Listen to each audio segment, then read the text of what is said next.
Good morning and welcome everyone to the Environment, Climate Change and Land Reform Committee's first meeting of 2021. In December 2020, the committee agreed to hold evidence sessions on the Scottish Government's updated climate change plan, and today we begin with our first evidence session on that plan. We'll hear from Scottish Government officials.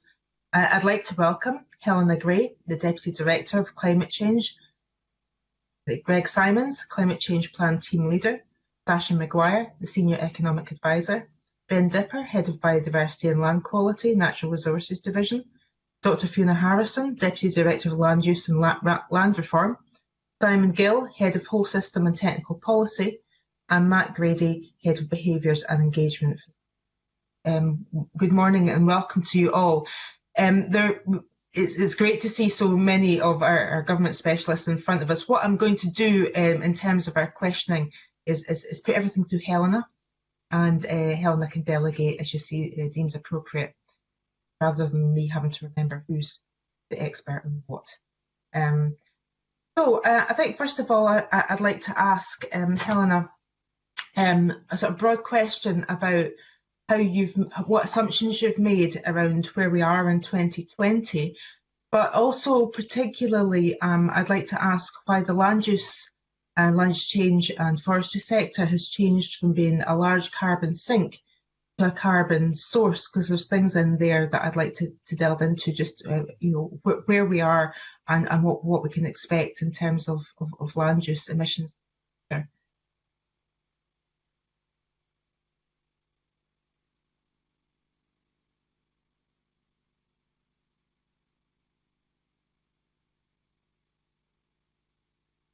Now I can't hear Helena, so I'm wondering if we've got an issue with her microphone.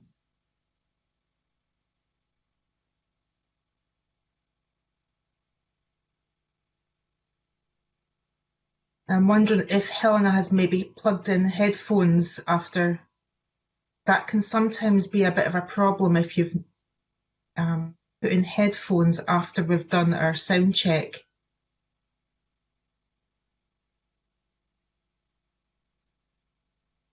Okay, still not hearing you. I wonder if anybody else, meantime, until we get Helena's sound sorted out, could maybe take that question. Perhaps Greg, if you would like to jump in until we get the sound sorted out with Helena. Oh, Sasha is volunteering. Hey, morning.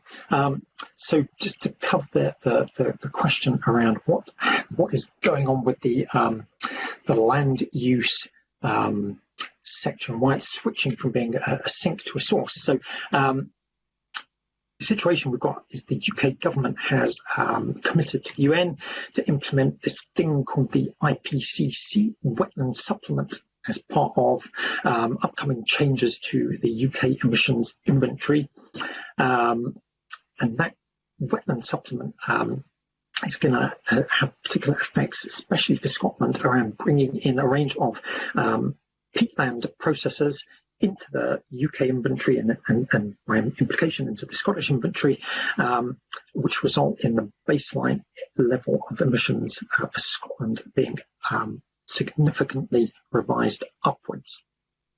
So basically, we're taking account of a new set of information which is being brought into the UK inventory, which is going to result in that envelope, that set of emissions being revised. And we've anticipated those changes in how we've gone about doing this plan, in the targets that we've set out, and in the emissions envelopes in the plan. So these changes are going to happen in the near future, and we're anticipating those changes already. So we've built that increase in emissions into our planning.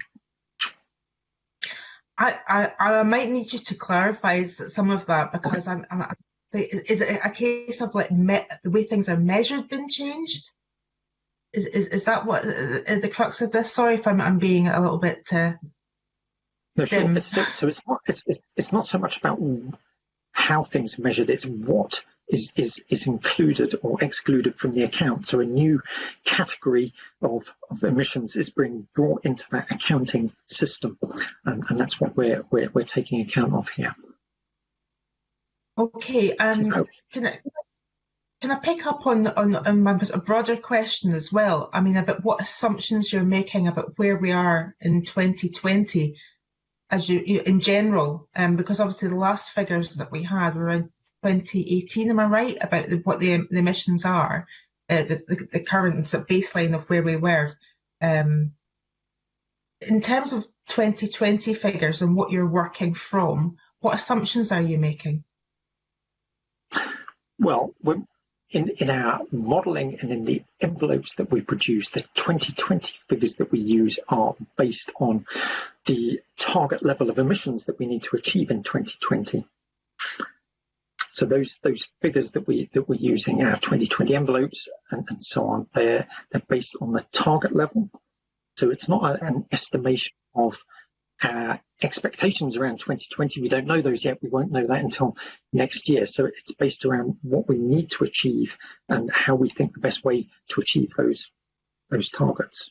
You know, how we think what the best way to go about that is. And can I ask just a further question about the land use emissions? In the plan, you've got emissions declining and then increasing from 2026 to 2032. Can you explain why that is set out like that? Yeah, sure. So the land use sector is comprised of two big things, right? There's a big sink in terms of the forestry estate, so it's a big lumber carbon sequestration, and then we've got this big emitter, which is the degraded peatlands, which is this new bit that's being added into the inventory. So at the start of that period, those two things are not exactly, but they're more or less in balance, right? This big sink and this big positive bunch of emissions, and then we project forward, or we use the UK government's projections of their expectations around that trajectory. So this is a modelling done for the UK government by the Centre for Ecology and Hydrology, and they plot out a pathway for Scotland that we use as the baseline for our planning. So that's why we see that trajectory, and there's a rising trajectory there as a result of that modelling that CEH have done for UK government. And then pushing the other way, of course, we've got all the policies that Scottish government is bringing in around additional tree planting or peatland restoration and so on. So this sort of rising baseline, and you've got the policies which are mitigating that, pushing down. And because those policies are slow acting, I suppose, right? It takes a while for a tree to sequester carbon and so on. During the period of the plan, the trajectory continues to rise. If we looked at this over a longer period, you can see that the policy action starts to bend the curve back down. But that's kind of the basic story of what's happening there. Okay, thank you for that. While we try and get Helena back, Greg Simons has agreed to be the delegator. So, Greg, I'll put all questions to you, and I'll hand over to my colleague Stuart Stevenson. Thank you very much, Convener. I'm not going to ask about policies around wetland. Mike Finlay-Carson will come to that a little bit later. I just want to talk about how it's in the inventory. And the key question is, what baseline is actually being used for peatlands? I imagine it's 1990, but it could be 1995. So therefore, adding this in at this stage is our capturing, presumably, the adverse things we've been doing with our peatlands in the period from 1990 until we started to take a different view of matters. I just wanted to be clear that is correct assumption about why it's adversely affecting the numbers by being included now, which we want it to be included, I hasten to add. Can Sasha come back on that?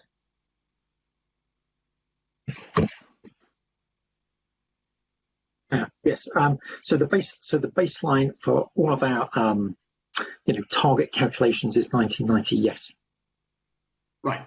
Okay. That's it.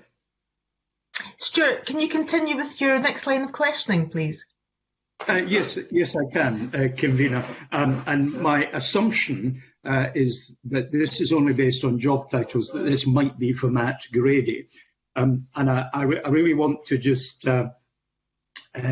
talk about what we've learned from the change behaviours that have been associated by COVID-19.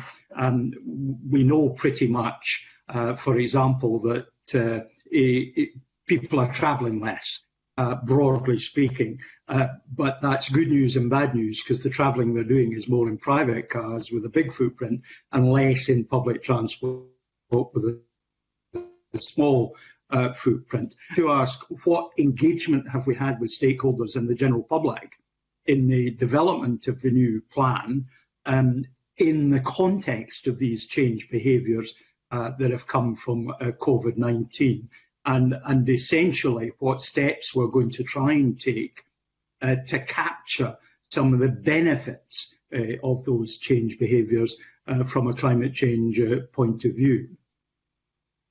Okay, we'll go to Greg. Hi, good morning. Thanks very much. I think Helena should be back up and functioning now if you do want to come back to her. But to answer your questions there, the impact of the virus has been wide-reaching and devastating, leading to changes to how all of us live our lives. Pandemics reinforce the devastating impact that unplanned shifts can have on our economy, our well-being and our health. And the importance of a just transition is a strong theme that's running through the climate change plan update, and it demonstrates our commitment to ensuring that the transition doesn't unfairly impact particular groups and that everyone could experience the benefits around a net zero. The pandemic showed the impact of one emergency on our society, and it perhaps reinforces the need for drastic and urgent action to respond to the climate emergency. So as you say, we've seen some drastic changes to our travelling habits. We've seen decreases in our food waste. We've seen a greater proximity to nature for many of us. So there have been some positives that have come out of this as well. And with regards to how we've brought the public along and how we've tested our assumptions. So I don't know if you remember the big climate conversations which happened in November 2019. So they were setting a kind of baseline for us when we were originally doing the climate change plan update before it had to be postponed. Since we also held stakeholder events with approximately 200 stakeholders across 3 different events, just to test some of our visions and to create visions for the future, which were still relevant looking into 2032 and 2045. Which have made it into the plan. And then since the pandemic, we wanted to test some of the outputs from the big climate conversation. And so we used a private company to reach out to a representative sample of the Scottish population. So there's 1,000 people that we went out to and asked some specific questions around about the importance of climate change and perceptions of climate change. So most respondents, 79%, still said that climate change is an immediate and urgent problem. But we're also through that able to test some of our actions on a green recovery. And that information, so the results of the 1,000 people that we went out to was published as an accompanying document alongside the CCPU. Thank you, convener. I'll now defer to Claudia. Thank you. Claudia. Thank you very much, and good morning to everybody. It's really a quite quick supplementary question about it's very encouraging to hear what's been highlighted about engagement in the climate change plan update, and also highlighting just transition. I wonder, are there any parts of the Climate Change Act from last year which were not applied to the CCPU? due to it being an update. And could one of you kindly explain how Just Transition has been assessed in relation to the climate change plan update? Thank you. Okay, let's see if we could get Helena back. Just for testing purposes, and you can defer to your colleagues if you need to.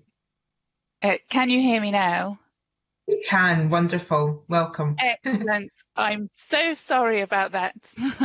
I tested it all earlier on.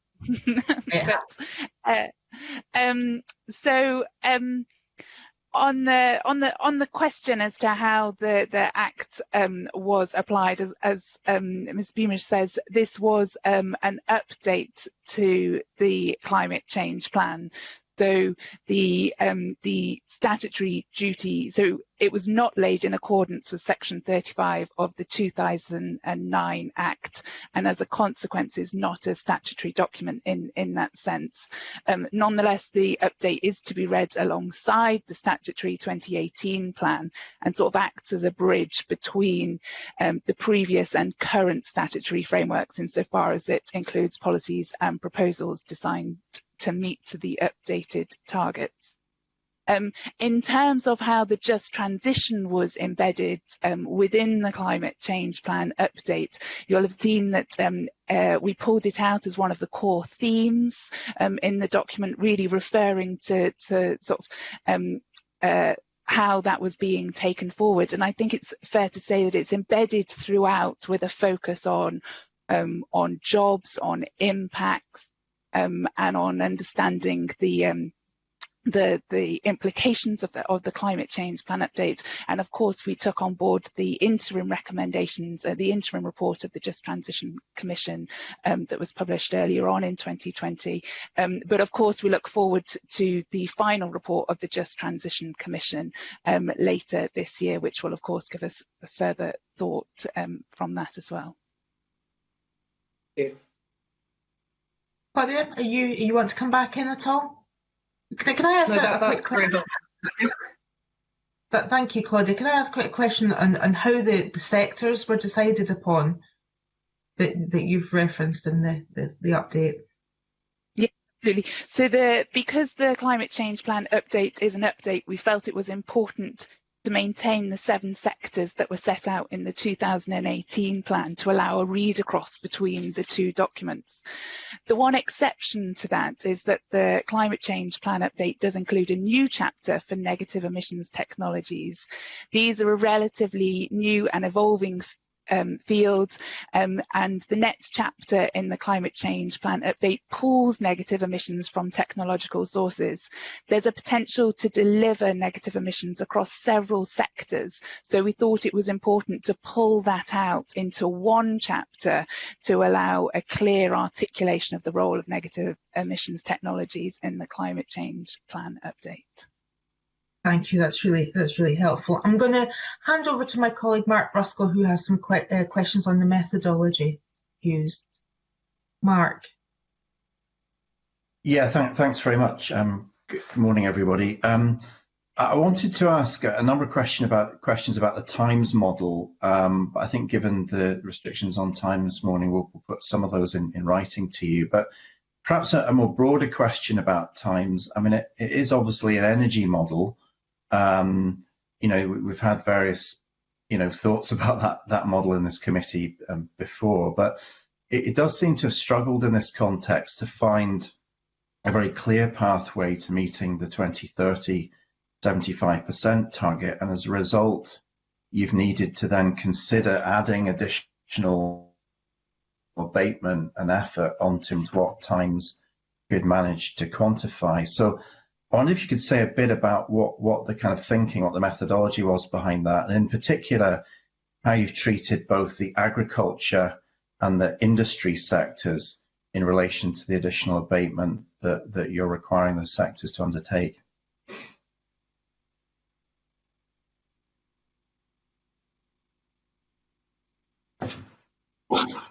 Sasha, shall I pass that one over to you? Yeah, thank you. Sasha. So, hi, yes. So, a quick summary, I suppose, then of the approach that we've taken to develop the envelopes. As you say, right, we've started with the times model, and that gives us our foundation. And as you say, so we've run the times model. We've then applied, I suppose, an additional significant additional constraint to the times model based on our concerns, in particular around the potential for carbon leakage in the industrial sector. So we've imposed a more managed pathway on the industrial sector than the times model would have chosen, given its freedom. And as a result of that more managed pathway on the industrial sector, which is essentially slowing down the pace of decarbonisation in the industrial sector compared to what times would have done. As a result of that, as you say, the times model doesn't manage to find a pathway based on the technologies and so on that it's input with. It doesn't find a pathway to meeting the targets during the plan period. And as a result, we've needed to find a way of allocating additional effort to the sectors that makes up that shortfall. And the way we've done that is a relatively simple approach. We've simply taken a pro rata approach and divided up the additional effort that's required in each year of the plan according to the proportion of which each sector has been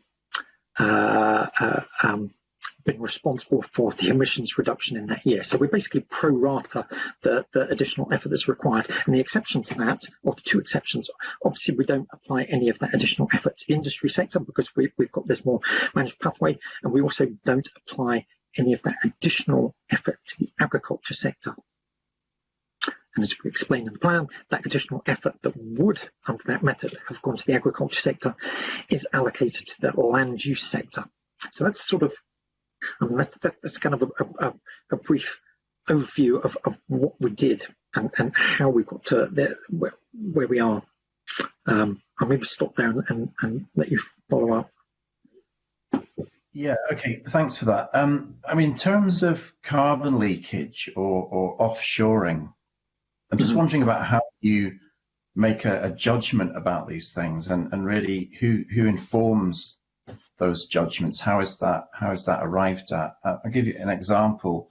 In Sweden, they've got quite a strong industry-led carbon reduction plan.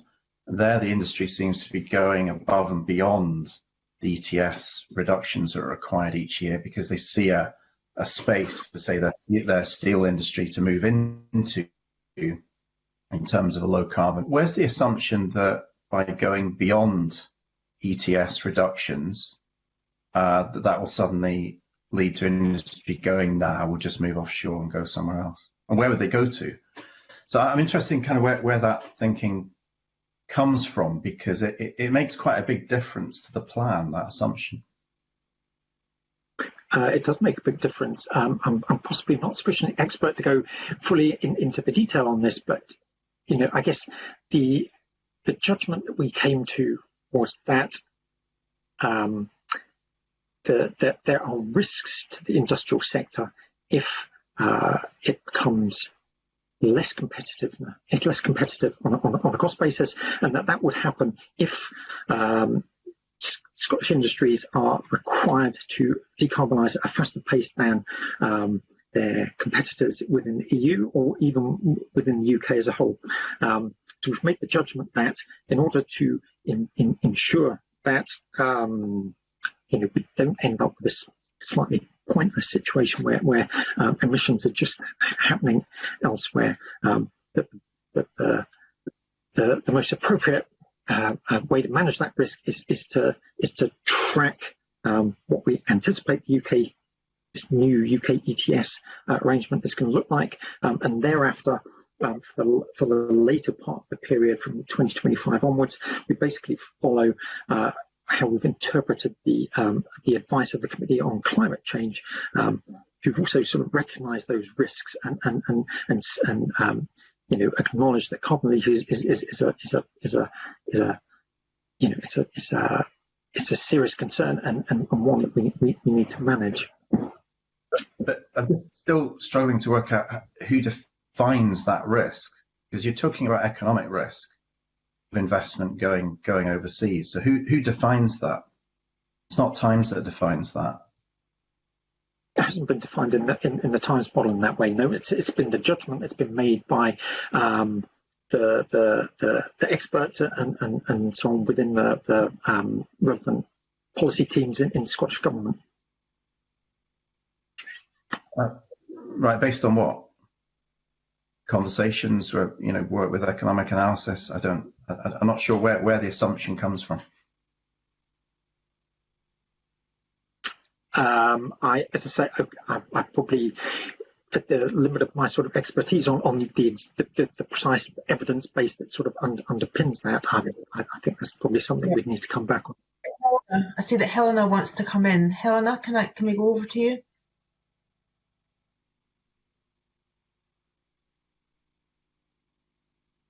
Thank you, convener. Just to add a little bit, as Sasha has said, it's the decision to sort of look after the industry envelope has been calculated to support a level of decarbonisation which avoids carbon leakage and to ensure that global emissions overall are not simply offshored. So the implication is that emissions will be reduced at an appropriate pace that protects jobs and output in Scotland's key industries and therefore reduces the risk of Scottish sites operating at a competitive disadvantage. I think the key thing here is about protecting that competitive, not putting Scottish jobs at a competitive disadvantage, but of course the rate of decarbonisation could go faster than that, and we look through other policies to support industries transition to net zero, but it's about ensuring that competitive advantage is not overly disadvantaged. So it's a judgment call on that, in noting that if our policies were to be more stringent than others, then it might create that disadvantage. Does that help at all? Mark, can I bring in Phil, who has a supplementary question on this? Sure. Yeah. Back to you if you want to ask anything else. But Mark, sorry, Finlay. Yeah, I'm quite concerned that we haven't had a straight answer from Mark, because we're not just talking about offshoring in terms of economic impact and how that might work out, but also the impact of carbon. So if we see Scottish industries become uneconomic, some of that work potentially offshored, with a potential increase in carbon, where does that feature in all of this?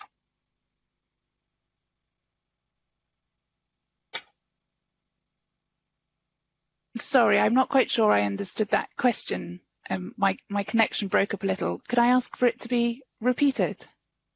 Yeah, certainly. You know, Mark was talking specifically about the economic arguments and who actually looks at those, and it would appear that we don't really know and how those calculations feature in this. What concerns me also is there any calculations on the increased carbon with offshoring and potentially losing some of this industries or whatever from Scotland? Is that featured in the plan at all?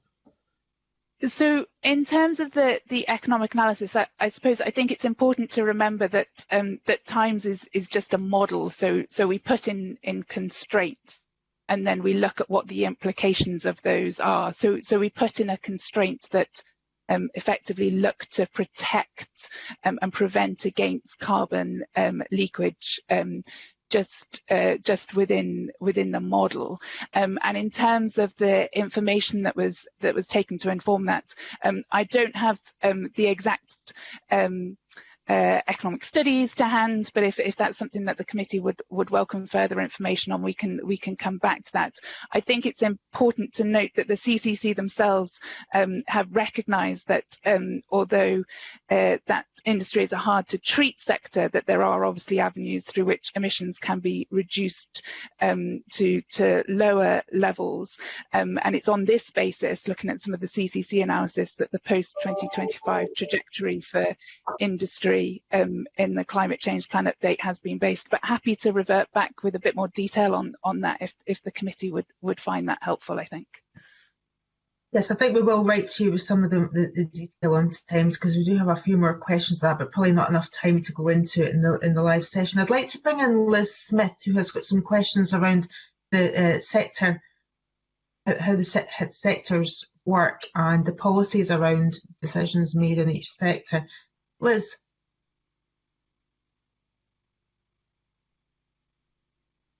I think it would be very helpful if we could have more detail about how the or the criteria on which the policy judgments have been made, and through the network as to how exactly they have arrived at these decisions, because this is a huge area of concern and something that we obviously need to be targeting, which brings me nicely to my questions, which are very much about the different sectors. I mean, obviously in some sectors there has been reasonable and quite encouraging progress, but in others that's very far from the case. In fact, there's very considerable concern that they're not moving fast enough at all. And I'm interested in your views as to why some sectors are finding it so hard to agree what their ambitions ought to be. And I'll come a wee bit later to the policies around that. But if you could just explain to us what you think some of the challenges are for the sectors that are not doing so well. Asha, shall I send this one back to you?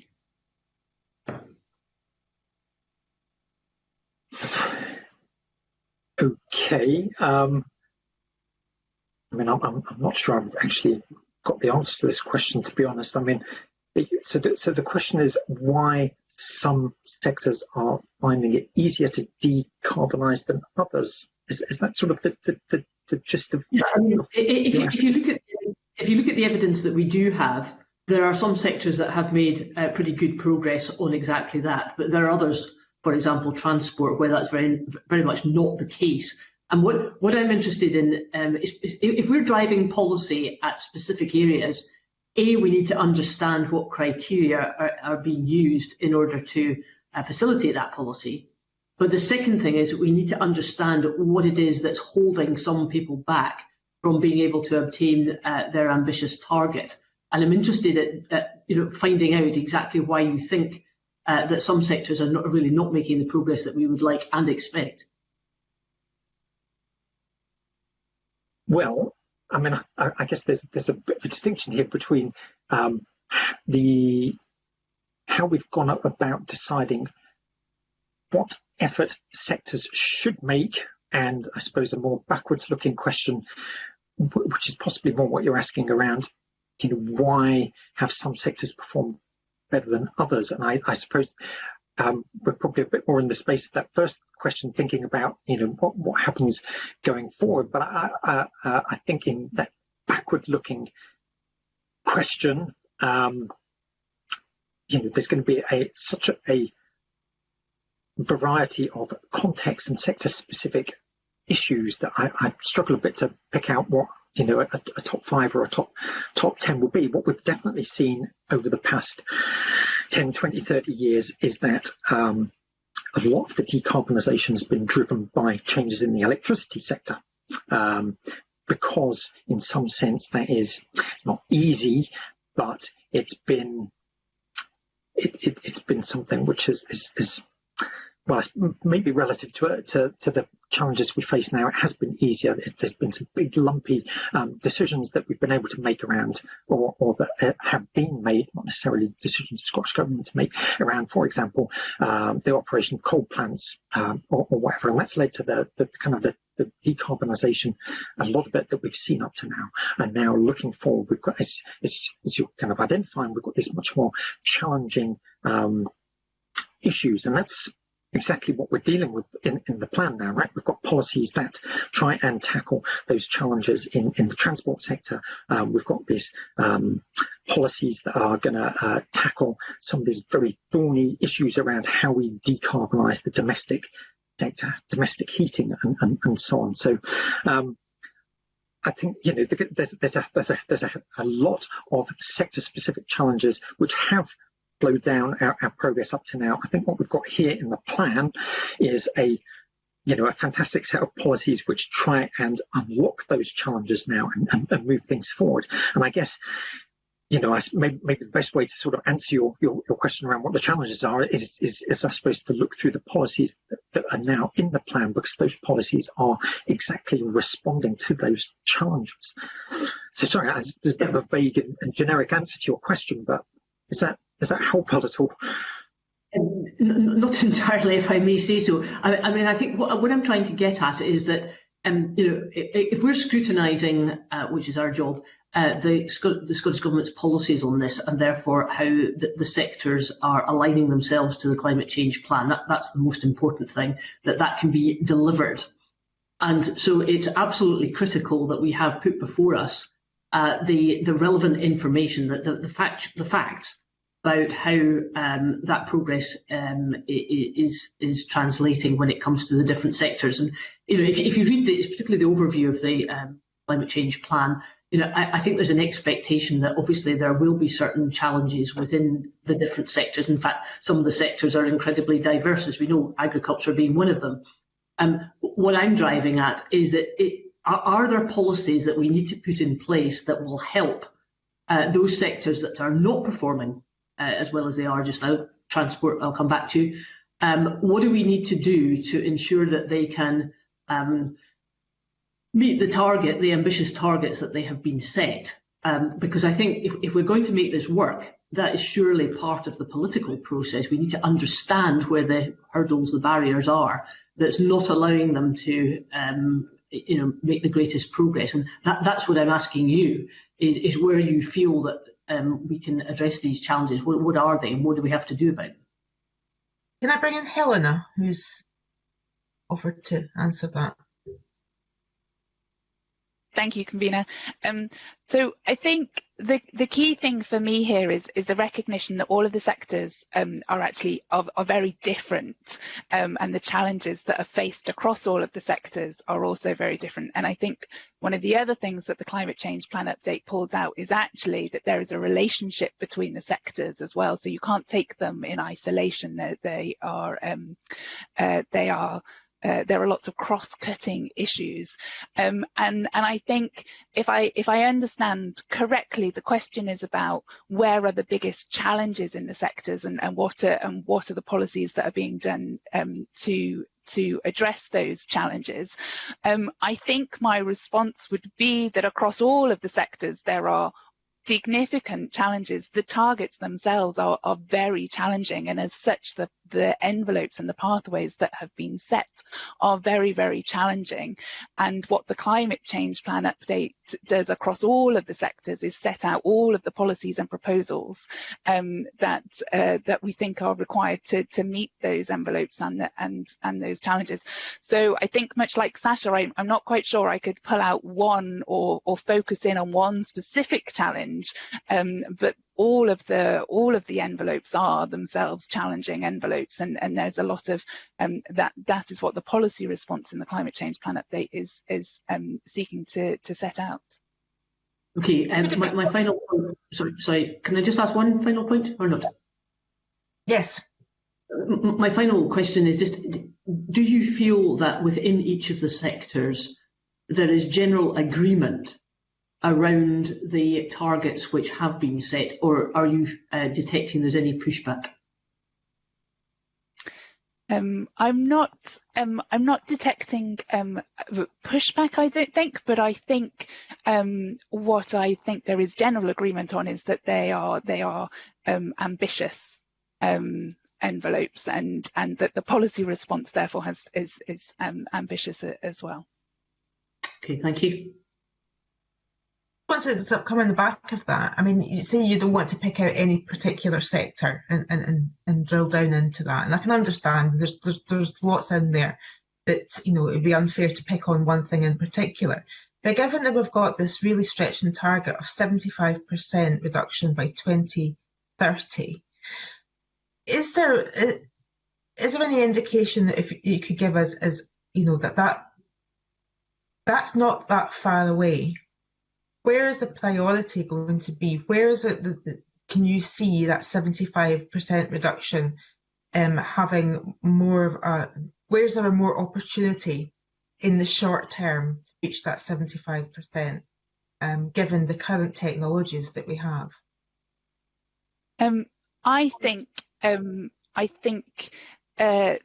that action actually is again, it's across all of the policy areas and all of the sectors. I don't think I could single out one which will make the biggest impact for 2030. Let's say in terms of technology that we've got at the moment, where do you see the potential? I mean, not just picking on one, but which sectors do you see the gains happening in the drive towards the 2030 targets with the technologies that we have now? Is it in the transport sector, domestic heat? Are those the areas where there's the, you know, there's the technology and the decisions and the behavioural possibilities?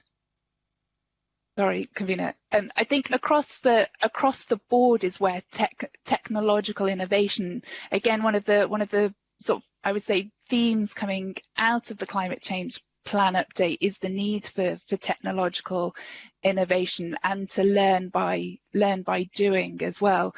So again, I think it is a push across all of the sectors that is important to drive the change that is required. Okay, I just come back to my colleagues. Liz, were you happy with that theme? Have you covered both your themes there? Yeah, yes, Convener, I have, and we come back to you in I think it's 7 or 8. Okay, right, I'm going to come back to Mark. I think you had some questions around the policies and proposals there. Yeah, I mean, I suppose the question is about, going back to times again, is about, you know, you've got policies, so you've got the firm policies, most of which have been in the existing climate plan. You've got new proposals that are coming in through the update. Work has gone into actually quantifying what these are going to do. I mean, do these actually match? Do the new proposals match very clearly the additional abatement effort that you've built into particular sectors? So is this built from the bottom up? I mean, it hasn't gone through times, but is this built from the bottom up where you can say, here's a proposal, we'll come back to you with more detail about when this will be developed, how much money it's going to cost, but this is explicitly what it will do in terms of meeting that additional effort that's required to meet 2030. So if I can take this question. So the overall consistency of each sector's policy package with the envelopes has been based on the judgment of the key teams. I think the policies and proposals in the climate change plan update provide a really strong foundation and set that pathway towards 2032, but it's not been possible to conduct emissions assessments of every policy and proposal. The challenge here that it's really not an exact science, that there are significant uncertainties still around, that some of the policies are at an earlier stage of the policy development, which would make them harder to model. So it's not been possible to do that assessment. I think this follows the same process as the 2018 climate change plan. I think, again, one of the key sort of themes or points from the climate change plan update that I'd emphasise is that it notes that this is very much iterative, and that we need to learn by doing, and adopt an approach which embeds flexibility and adaptability and brings in lessons from monitoring and evaluation. So I think the more that we do that, the more that we will begin to build up that evidence base around the impact of the policies, and therefore refine and reflect as necessary. But unfortunately, at this point, it's not possible to do sort of that modelling that I think is what you're asking about. It is more based upon a judgment, and we will continue to refine and reflect as we monitor and evaluate the impact of policies. Yeah. Okay, so I mean that's the kind of more detail that feeds in, and perhaps some more short-term stuff. Where do you see big kind of system changes taking place? Because my understanding, climate change is going to dramatically change the way that the world works, yeah, and the way that society functions. I'm struggling to see where the kind of big changes are. So looking at the different sectors, you know, with vehicles, we'll maybe reduce mileage a bit, but it's mostly going to be switching fuel. Land use, we're still going to be eating the same amount of meat going forward. We'll maybe make industry will make changes, but only at the pace of the emissions trading scheme. There's kind of incremental stuff here, but I'm not seeing the kind of the big shift that's going to shift the way society works and get a big reduction in emissions. Can you point to where you think, well, whether you think that's necessary, or where you think that may emerge in the next 10, 15 years? So I think on this, as I've said previously, I think one of the key things is that this is about all sectors and all policy areas really pushing, and it, you know, is ambitious right across the piece. But I think in terms of pulling out some of the big changes, I'd highlight decarbonising domestic heat. I think that's a really big shift that's sort of been highlighted. The focus on technology and innovation, and the immediate steps and immediate funding that has been provided to encourage that.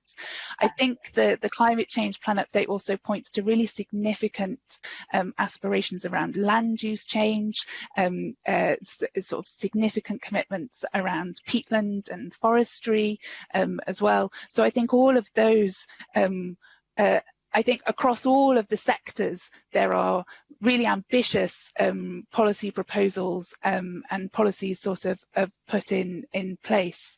So again, I probably wouldn't highlight just one. I would say that it's important to take them across the piece, and it's how it all sort of cumulatively adds up and has that collective drive forward.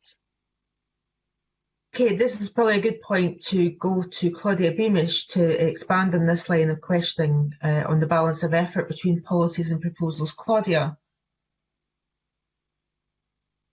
Convener, and this is obviously a very complex area. We've received a helpful summary of where there are new and boosted policies and proposals, and I'd like to use electricity just as an example of what this table does, and then ask you a question about it. We've got electricity with new proposals being new policies and proposals, I emphasise and correct being 12 of these and 3 boosted ones. Then if we move on to the second part of the table, of that there are only some of these are actual policies.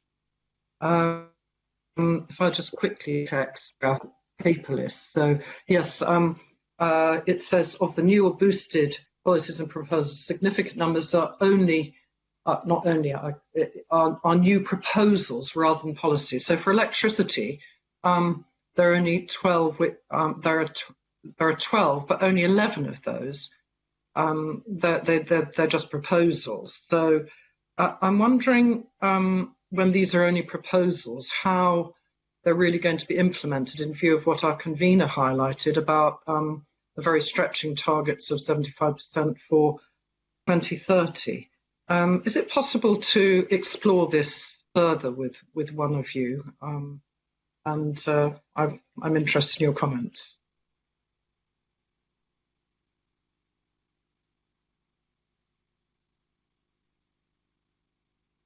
Might invite Simon Gillen to contribute to this as well.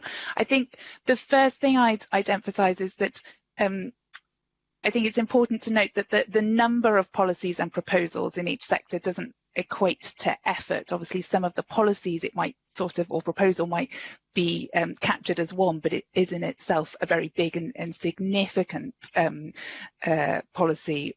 So, for example, I'd highlight in the 2018 plan, we've boosted one policy around peatland, increasing that to 20,000 hectares, which is obviously just counted as one policy, but is obviously a very significant policy. I think in relation to electricity, so it's important to recognise that the different sectors are obviously starting at different points. The challenges and opportunities that they face are also very different. And I think in particular, looking at electricity, one of the challenges around electricity is competence, and a lot of policy relating to electricity is obviously reserved, which limits what the Scottish Government can do in this space, which is possibly what is having an impact there. Simon, I don't know if you wanted to come in on the back of this. Yes. Hi. Thanks, Eleanor. Yeah, to pick up on some of those points about electricity then specifically, I think the point that Helena makes about the reserved nature of much of electricity policy is really important here. So the Scottish Government does what was in devolved competency. We look at things relating to planning and consenting, for example, but a lot of the things that need to change to continue the progress that we've made in Scotland for electricity decarbonisation come from a number of institutions which are UK or GB. The UK government, Ofgem, the GB regulator of energy networks and systems, and organisations like National Grid, the electricity system operator.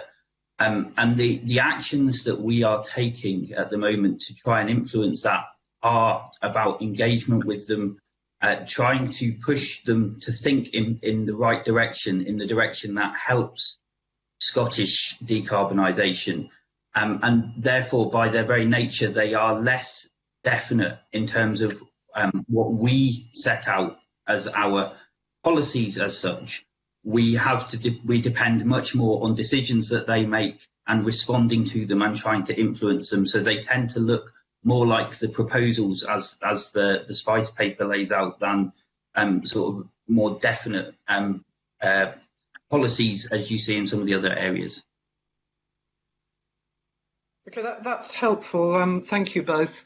But in those terms, and I understand what you're saying about reserved issues and the challenges that brings, but in those terms of policies and proposals and the balance between them, and again highlighting the 2030 very stretching target, what areas would you say that there are new policies in the climate change update that you can share with us that will give confidence, not really to this committee, but in our scrutiny, for the general public as well, to see where we're going? Shall I come in on that? I mean, I think the table actually at the tables at the back are really helpful in terms of outlining, where policies are new. We've tried to be sort of as open as possible about what is boosted, where we are looking at accelerating effort across the sectors, maybe bringing forward timescales to do things quicker or increase the reach or the scale, as well as policies that are both new, since the 2018 climate change plan update, you may recall that the programme for government obviously announced a significant number of policies around the green recovery, which is obviously also at the heart of the climate change plan update, as well as policies that are new to this climate change plan. So again, as I've said before, I wouldn't highlight or pick out just one or two of those. I would encourage others to look in detail at the tables that set out which are boosted new policies, because there is a range of them across all of the sectors as well. I think there are over 100 new policies or boosted policies since the 2018 plan, which really reflects, I think, the breadth of proposals within the climate change plan update. This seems like a good point. Thank you very much, Helena. But can I just push a little? Sorry, convener. Sure. I was just wondering if we might want to bring in Liz, but ask your quick supplementary, then I'll bring in Liz Smith, because she wants to what's just been discussed there. I understand how thanks, convener. I understand how, as you say, there are a lot of new policies, but could you perhaps then just give some reassurance by highlighting 2 or 3 of the ones that you think will be most effective that are new? I'll perhaps ask my colleagues to come in on this as well, in case they have other ideas. I think, as I've said before, I think the proposals around domestic heat and buildings, I think, will be key, and I think there is an important opportunity now to be making progress on those. I think on transport, the shift and the reduction in car kilometre mileage, I think will also be key, and then I think the others I would pull together and highlight, which again, as I've said, is a common sort of theme for me, which is around innovation and technology, and I'd really highlight there the investments that have been made in a number of areas in technological innovation, and the impact and the investment that might help as well. I think it's also really important to note that what the climate change plan update looks to do is set a clear direction. So I think it's also important to recognise the knock-on implications of the market signals that the climate change plan update itself said in the statements of intention, and the impact that can have in the overall sort of market response to and push to the net zero transition. Claudia, can I bring in Liz? Liz, over to you. Thank you, convener. Obviously, main priorities is very much about the Green Recovery Plan. And just in that context, do you think that there are any areas where Scottish Government policies are at odds with those in the climate change plan? Firstly, in terms of the substance of these policies, but secondly, in terms of timescale of implementation. Shall I take that one? Too. So I think the climate change plan update is a really strategic, cross-cutting, economy-wide document, and I think it was a genuine cross-government effort, I think, in pulling this together, and I think the sheer number of officials that are here today sort of helps illustrate that. So I don't think that I could think of anything that is running contrary to that, or that the climate change plan update isn't embedded in our much wider policy approach. So what about the second part, though, in terms of the timescale? If you're confident that the policies between the Scottish Government and the climate change plan are relatively well aligned, do you have any concerns at all about the timescale of implementation? Again, I don't think so. I think what the climate change plan update stresses is that across all the sectors and all the areas, we need to move at pace, and there is a degree of ambition with that. And again, I think that is captured within the climate change plan update. And I can't think of anything that sort of feels like it runs contrary to that at the moment. So you're putting on the record that you believe that we'll be able to deliver the climate change targets as proposed? Well, I think that is a very different question, though. What I believe is that the policies that are set here are ambitious, but I also believe that there are significant uncertainties, the pace of technological change, the actions that the UK government take, the actions that individuals take. So what I think we have here is an ambitious set of policies and proposals that put us on the pathway. But as I've said before, I also think that we need to reflect, monitor, evaluate, learn by doing. And I think all of that needs to happen as well. And that this will be an iterative process in the journey. And we will, of course, come back to this again when we have to prepare our next full statutory climate change plan in the not too distant future. So I suppose I'm putting on the record here that I think we have a set of policies and proposals that put us on that pathway, but we will need to continue to reflect and refine as we go forward. Okay, and finally, can I just ask finally, you're also putting on the record that there is no incoherence between the Scottish Government's policies and the climate change plan? I don't think I can think of any at the moment. I think that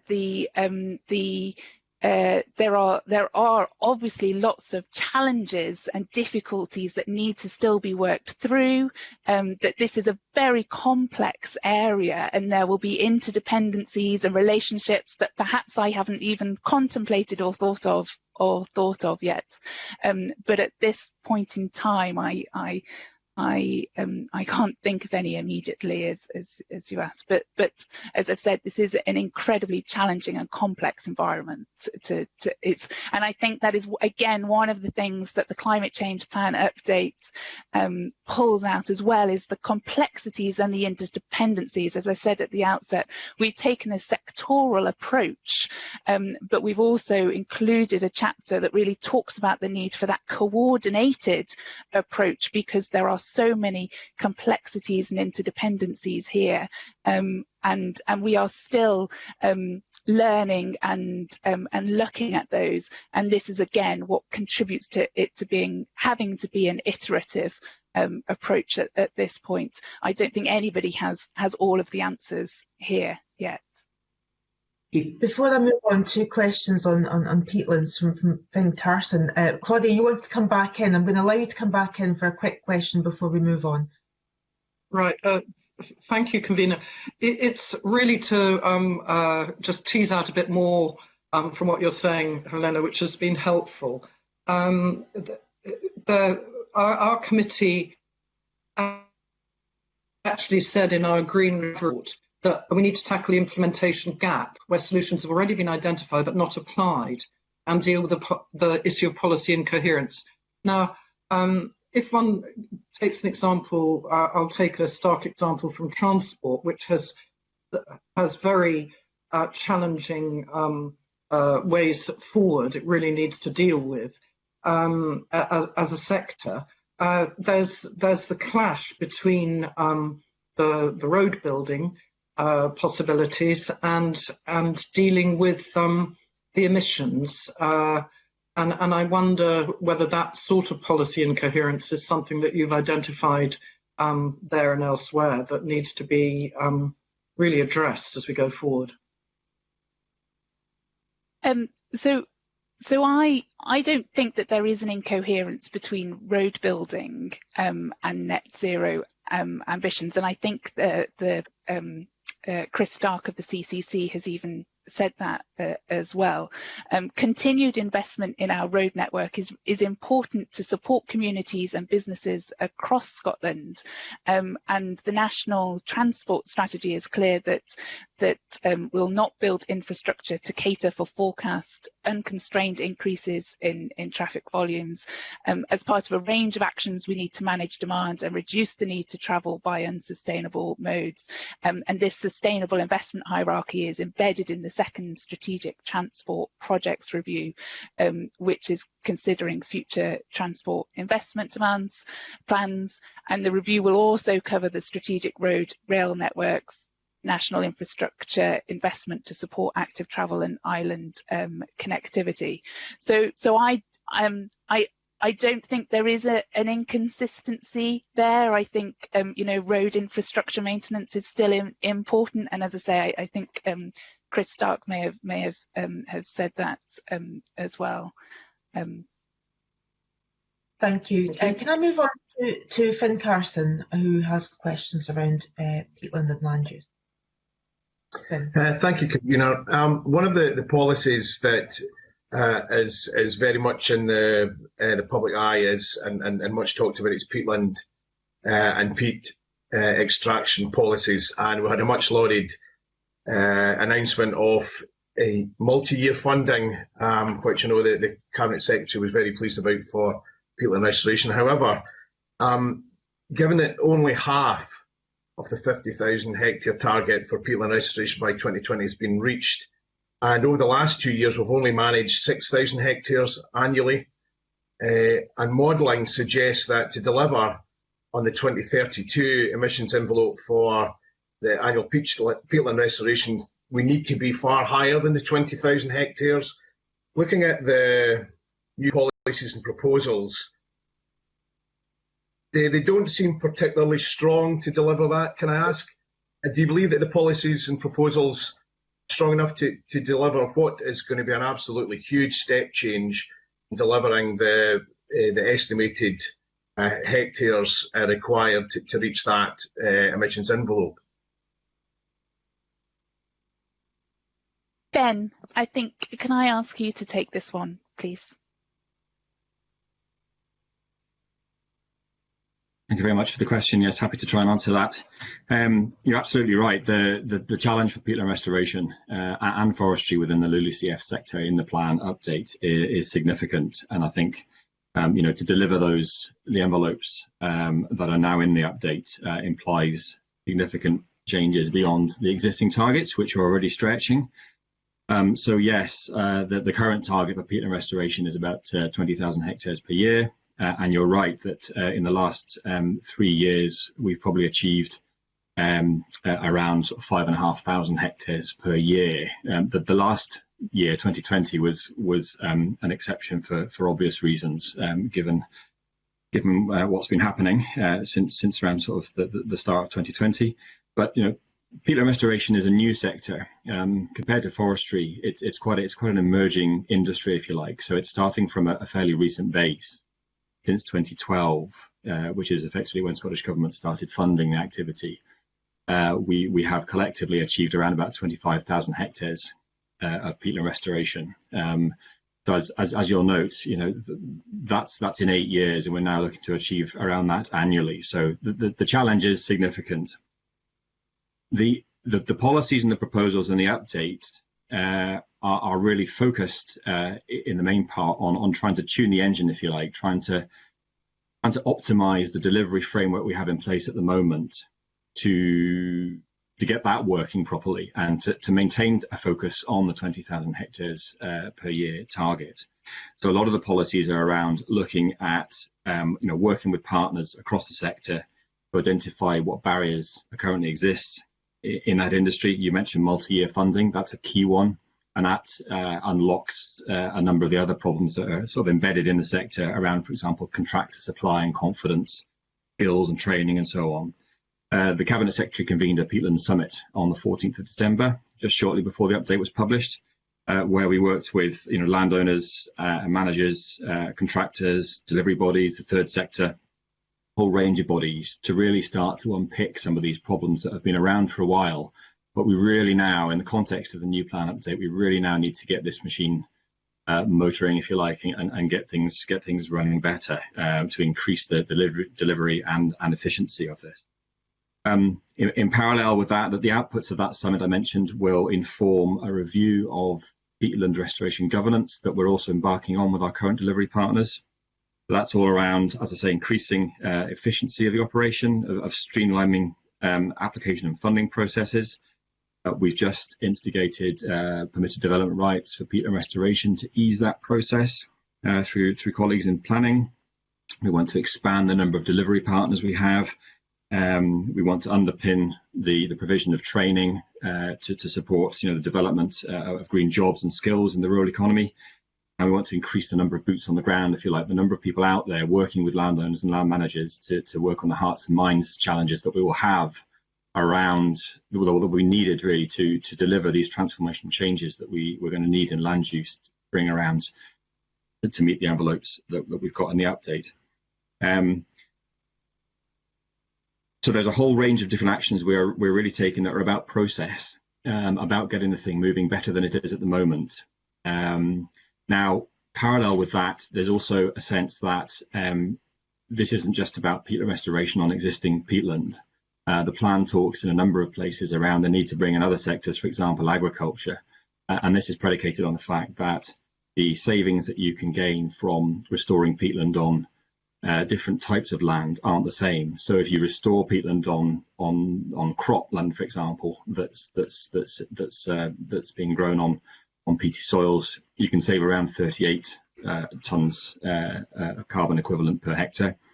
Whereas if you just do it on a bit of land that's already peat bog, degraded peat bog, you may be looking at around 2 tonnes of carbon CO2 equivalent per hectare. So that just underlines, I think, the need to actually start to build in other types of peatland restoration on other types of land, including some agricultural land going forward, and the update's quite open about that. So although the targets in terms of raw hectares might be stretching, and they are stretching, I think over time we'll see an evolution as these other land use change conversions start to feed in. We might actually see fewer hectares needing to be restored, but we're doing restoration on the types of land uses that are going to deliver the maximum savings. So there's going to be a shift, I think, in time, and the monitoring framework in the update makes reference to this shift away from focus purely on hectares to a focus on emissions from different types of land. There's quite a lot in that, so I can pause there. Yeah, thank you for that. What my concern is, was the figure for the target brought about to balance the books rather than actually look what was achievable? Because, it's all very well being ambitious, and everybody wants to be ambitious, but we've got to be realistic as well. So at the moment, we're only actually restoring 5,500 hectares, and the target was 20,000 hectares. Now, is the 20,000 just to try and balance the books in terms of the mission envelope? And how realistic is it that we're going to hit the 20,000 hectares, or actually, as modelling shows, have to go way, way beyond that? On that basis, I'm quite concerned that we're plucking figures for peat restoration to look at the targets being achievable, when ultimately, given the performance at the moment, they're not.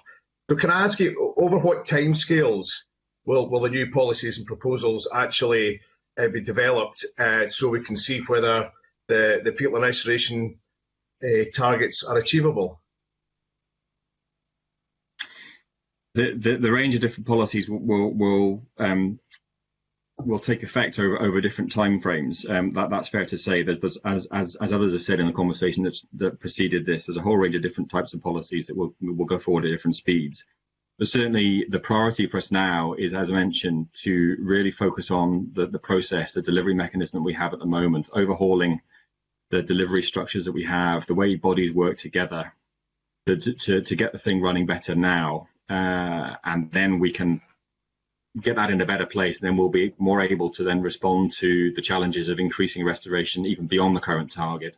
Although that shift I just mentioned around a switch away from hectares to sort of greenhouse gas emissions saved per hectare will, I think, perhaps ease the pressure on the pure hectare target as we move forward, and as, for example, agricultural policy starts to feed in as well. So But I think, you know, the proposals that we set out in the update, we are confident that if they have the effect that we assume they will have, and the sector is very much up for the challenge, if we can overcome some of these barriers, I'm very confident that we will significantly lift the amount of restoration that we can achieve in quite short order, actually. You know, certainly working with delivery partners, looking out across a sort of 2 or 3 year time frame. You know, one of the main delivery partners, for example, Peatland Action, that we fund to do this at the moment, you know, they're looking at just themselves being able to sort of significantly increase the amount of restoration they can do, sort of into double digits, definitely on their own. And then you bring along the other partners, the national parks, FLS, some of the big third sector organisations. We will definitely be increasing the amount we can do, and that's the whole aim of this. But it's going to take time. You know, we do accept there's a challenge there. It's ambitious, but we're doing what we can to address the structural, if you like, the structural issues first. Get the thing working better, and in a better place so that it can respond to increasing challenges as they emerge over time. But those changes will evolve alongside changes happening in other sectors, for example, forestry, in agriculture and so on. So it is a complex mix of, as others have said, about how we use land and what drives that going forward. I may let others come in on the question about the envelopes and meeting the targets. Okay, thank you.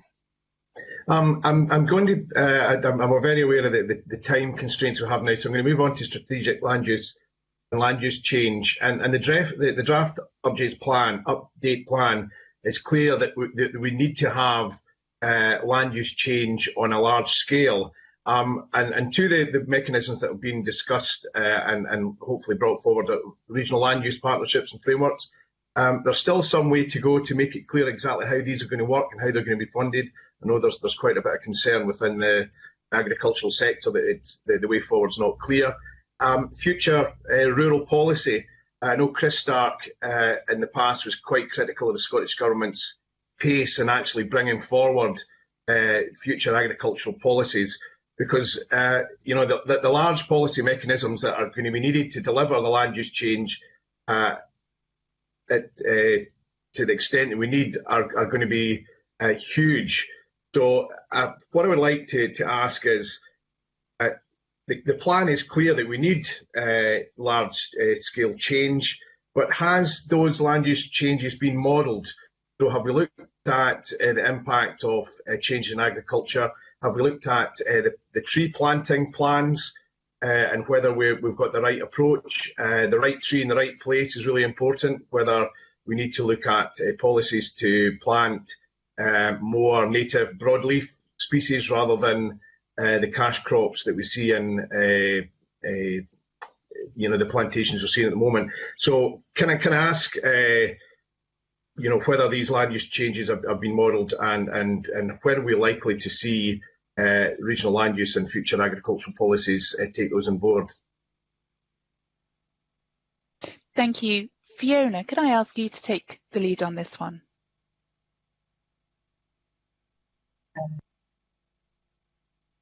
Yes. Hello, can you hear me?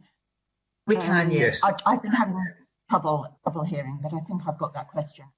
Yes, as others have said, this is, you know, this is complicated, it's big, and there are lots of factors to be taken into account, and the update plan acknowledges that we need to do more here. We obviously have done some modelling, as Ben suggested, around the kind of areas, but I think we need to be cautious that a model, we are not going to have a model that sort of spits out the answer of what we need to do, because land is owned by a lot of different people, communities need to have their say. So this is one of the reasons why we're taking the approach of regional land use partnerships, to try and bring landowners and communities with us in making decisions about their regional landscape. Now, I hope that we will be announcing very shortly a pilot areas that we will be working with pilot regional land use partnerships to tease out some of the sort of nuts and bolts about how you balance national level targets with local choice and, you know, landowners' choices. So we know we have a lot more to do, and that might involve layering some of the existing mapping that FLS have, that Nature Scott have, that to try and inform where the best places are for large-scale land use change. Thank you. And very finally, what is obviously really important to local communities and agricultural communities, the potential impact of large-scale land use on food production, and the potential, if we're not producing food in the quantities or at the prices that are acceptable, that we might get a risk of offshoring emissions from food that's imported. How is that taken into consideration and getting the balance right?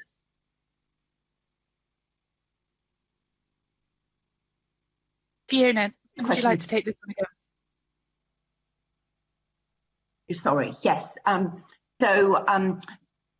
Scottish Government is very clear that Scotland is a producer of high quality food, and even if you look at the CCC advice, there's no suggestion that that we should be any less dependent on our own domestic supplies. So that is clearly something that we want to avoid. Modelling, as we talked earlier, modelling offshoring is difficult because there's a lot of consumer choice in there. But certainly, we are very clear that food production will continue in Scotland, and we should be. And that is not just for domestic consumption, but also, it's a high value product that we export as well. Could I bring in Mark Lusko for a quick supplementary on this before moving on to questions from Angus MacDonald? Yeah, the CCC had highlighted consumer trends towards slight reductions in dairy and red meat. I wonder if you looked at that, how that could be supported, because obviously we've got the healthy eating guide, which suggests that we're all eating far too much meat at the moment. Hey, Greg wants to come in on that. Greg?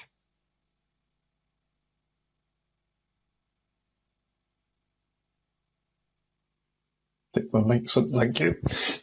So the Scottish Government has a long-standing commitment to the concept and the reality of achieving our vision of Scotland as a good food nation.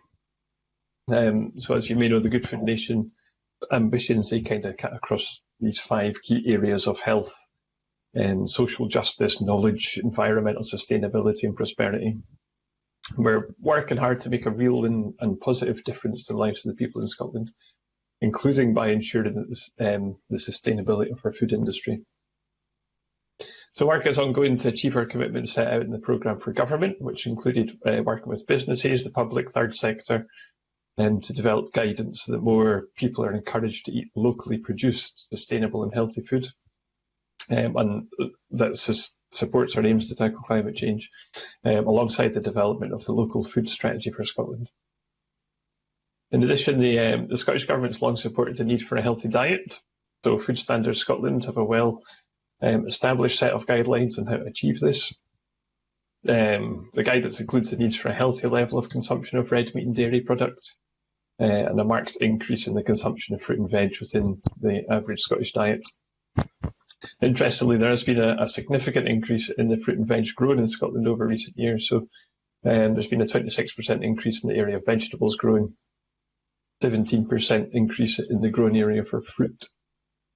But through buying high quality local Scottish produce, including red meat and dairy products, we can work with our food production sector to ensure it's produced in a sustainable manner and avoid offshoring, as you say.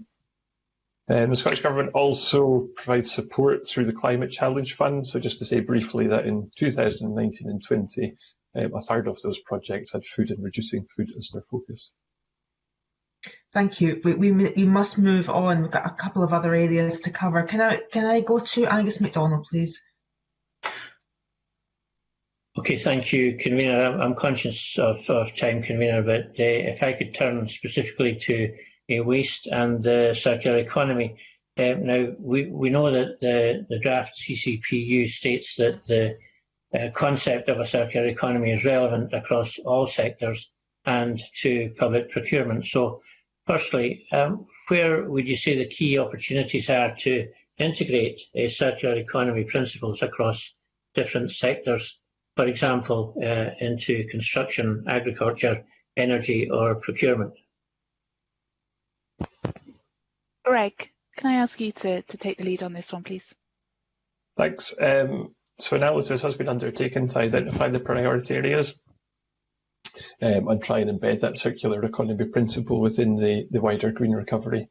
So from that, there's been 6 priorities that have been identified. As you've highlighted, there's construction, agriculture and the bioeconomy, energy and renewables, alongside procurement, as well as the plastics and skills and education. So work's ongoing to identify specific opportunities for each of these priorities, which will be captured in associated work plans. The examples around the circular economy are they're widespread, they are far-reaching. So things like the onshore wind sector will be looking at reprocessing turbine blades at their end of life, infrastructure renewal associated with that and such like. And as you rightly say, public procurement can be really influential in this sphere. So we'll look at the best use of public procurement to support the green recovery and our wider climate change and circular economy ambitions. Okay, thanks. And secondly, we know that the 2025 targets for waste and recycling are similar in the draft CCPU and the 2018 CCP. However, given the unfortunate banning of landfilling of biodegradable municipal waste has, as I say, unfortunately been delayed until 2025, which has subsequently raised concerns among stakeholders who are concerned specifically about an increase in reliance on incineration. So what would you say are the key things that need to happen in order to ensure that the delayed target to 2025 is met and that waste is not simply diverted to incineration? Thanks. So the Scottish Government remains fully committed to ending the practice of sending biodegradable municipal waste to landfill by 2025, and we are making progress towards it. So the official stats show that the amount of biodegradable municipal waste sent to landfill decreased by nearly a third between 2018 and 19. So we've exceeded the EU targets, and it did also mean that 2019 was the lowest level of whole life carbon impacts that Scotland's household waste since the official records began. So in line with the CCC's recommendations that disposal of certain biodegradable waste streams to landfill should be banned by 2025, we've set a date of the 31st of December 2025 in legislation, but we expect significant progress to be made ahead of that date. So work's ongoing with the waste sector, with local authorities, with COSLA, to identify any challenges and the required solutions to support full compliance ahead of 2025. For example, the work that had to be delayed due to the pandemic has since been restarted. Okay, we do need to move on to our final area of questioning, so I'm going to go to Mark Ruskell, who's got some questions on negative emissions technologies, and then we'll have... Yeah, thanks. So, I mean, obviously, you've highlighted this as being a major new chapter within the climate plan, NETs in particular, CCS technology. You're estimating about a quarter of Scotland's emissions can be reduced through this technology. There's obviously a lot of dependencies there with hydrogen and blue hydrogen as well. There's obviously risks here as well, though. What's the contingency plan if you don't see the rollout of CCS at the level that you're predicting it? And And have you got any estimates about what the both private and public sector investment to deliver the kind of rollout that you're identifying? Simon, can I ask you to take the lead on this question, please? Yes, of course. Hi.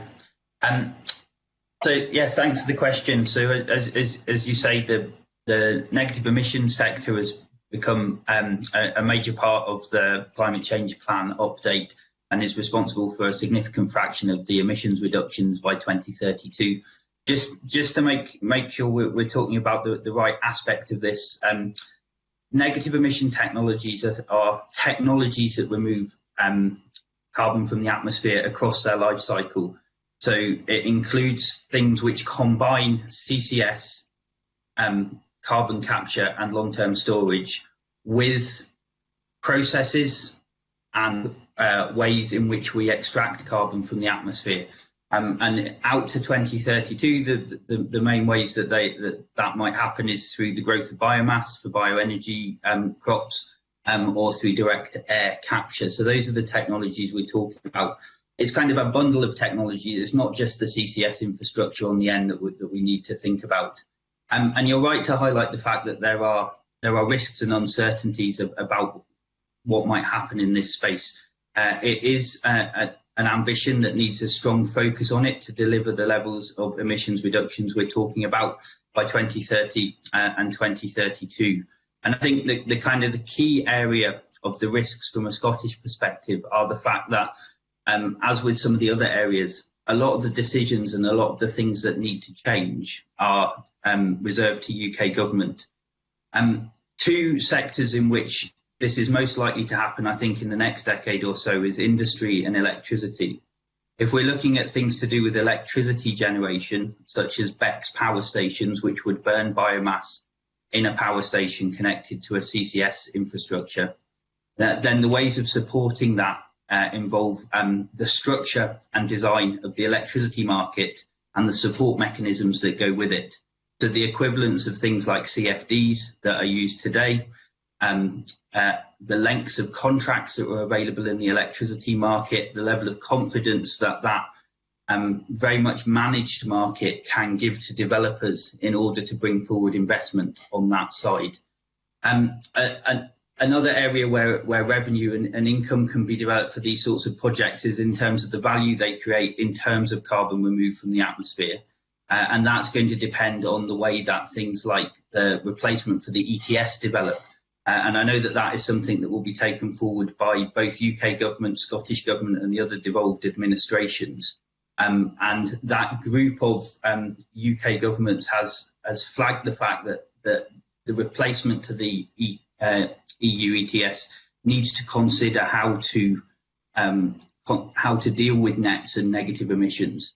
At the moment, those decisions have not been made, and I think that poses a risk that needs to be dealt with reasonably quickly in order to be able to give developers the confidence in order to bring forward projects, make the investments and get things developed up and operational by the end of the decade or by 2032.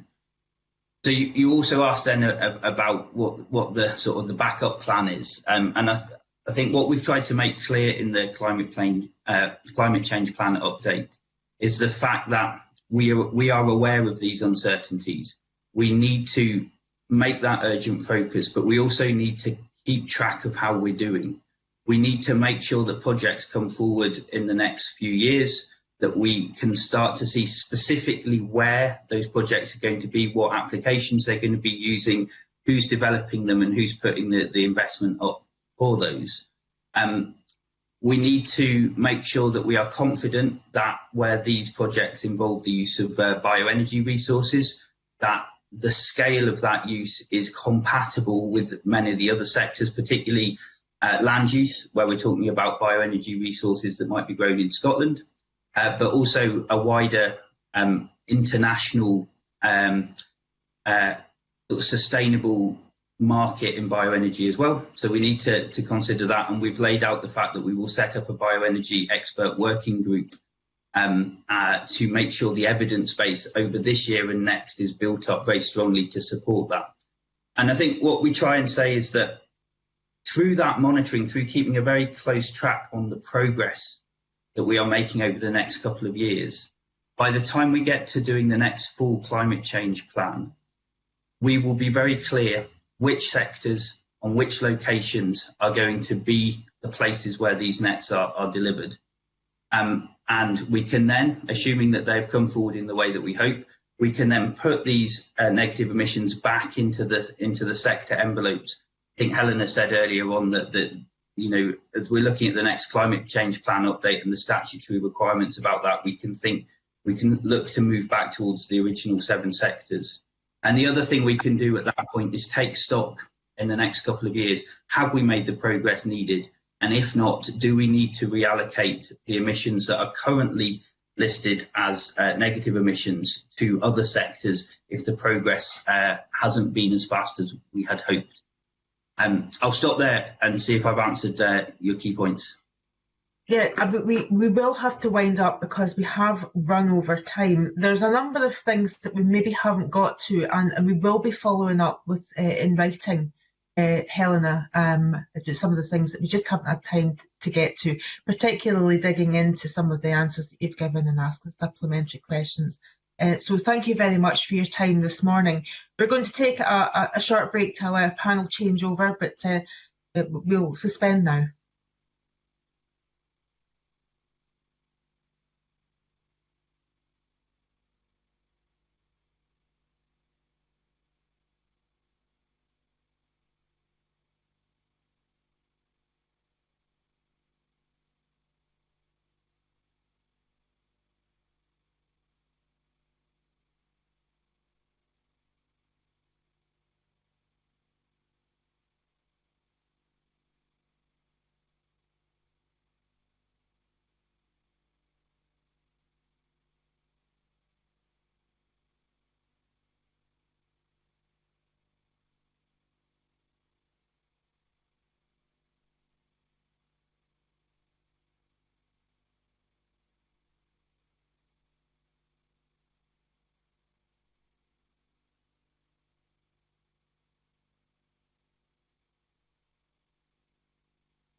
Welcome back.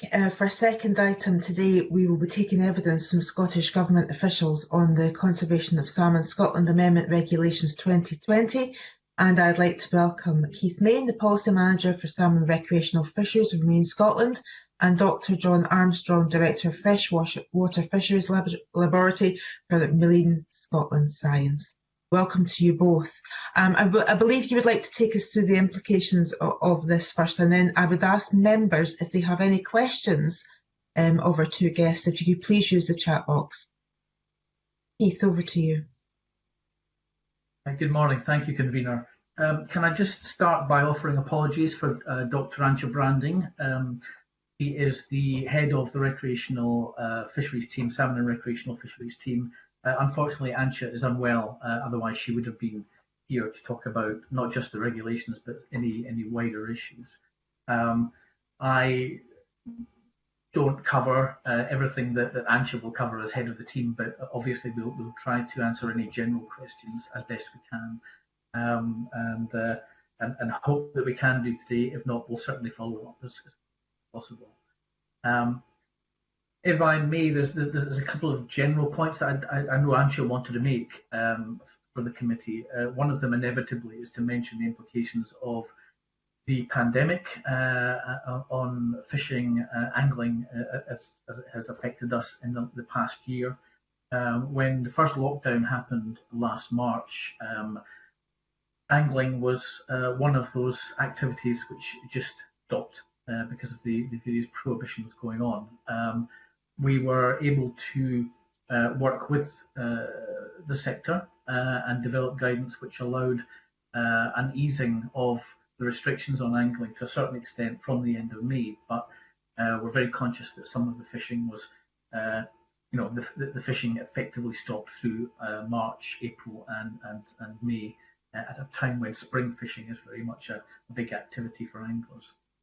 It's also had an impact on our own work, of course. People on the team, both on the policy side and on the science side, have been involved in dealing with the implications of COVID-19, working with the sector to develop guidance on what can be done. Some of our science colleagues have been seconded off to the central effort, and also not being able to engage with the sector as much as we would like. So there are some things that, when we spoke to the committee last year that we talked about, are inevitably delayed. We're picking that up again now. So, for example, we talked last year to you about our plans for developing our wild salmon strategy, which was a programme for government commitment in the previous year, 2019. That work inevitably was delayed, but we have started it now. We have a strategic advisory group in place that's met twice. And it remains Antje's hope that what we will do is by the spring publish a high-level strategic document working with the stakeholders in the sector to give us a direction for where we're going to go for the next few years in helping to protect and conserve and develop wild salmon in Scotland. And then beyond that, we will be working on a more focused implementation plans to address all of the pressures which many as we can, the pressures which come to act on salmon. So that is work that has started. We'll talk probably about some of the other work during this session. I just wanted to mention also for the committee's interest that up until last year, Scotland and the UK were members through the EU of NASCO, which is the North Atlantic Salmon Conservation Organisation. Members might remember that NASCO was one of the sponsors of the International Year of the Salmon in 2019, and there were events then, and there was a parliamentary event at the tail end of it last year, in January last year. With the exit from the EU, we just had confirmation last month that the UK is now a party to NASCO in our own right, and we're working very closely with our colleagues in England, Wales and Northern Ireland to see how we take that forward. We are finalising our proposed implementation plans for the next 5 years in line with NASCO's requirements. But we're also hoping that it will give us quite a strong voice in NASCO now so that we can help to press forward some of the UK's and Scotland's priorities on things like mortality of salmon at sea. That's just for background information. On the regulations themselves, this is the 6th year of the salmon conservation regulations. You may recall they were introduced in 2016 and did two things mainly. One is to put a prohibition on retaining any salmon caught in coastal waters, effectively a ban on netting of salmon at sea. That prohibition continues because the state of salmon has not allowed us to consider easing that prohibition as yet.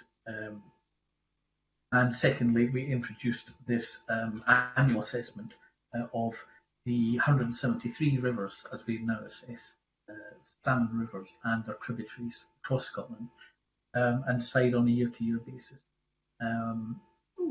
where it remains sustainable to catch and retain salmon, and where salmon must be returned to the water if they're caught.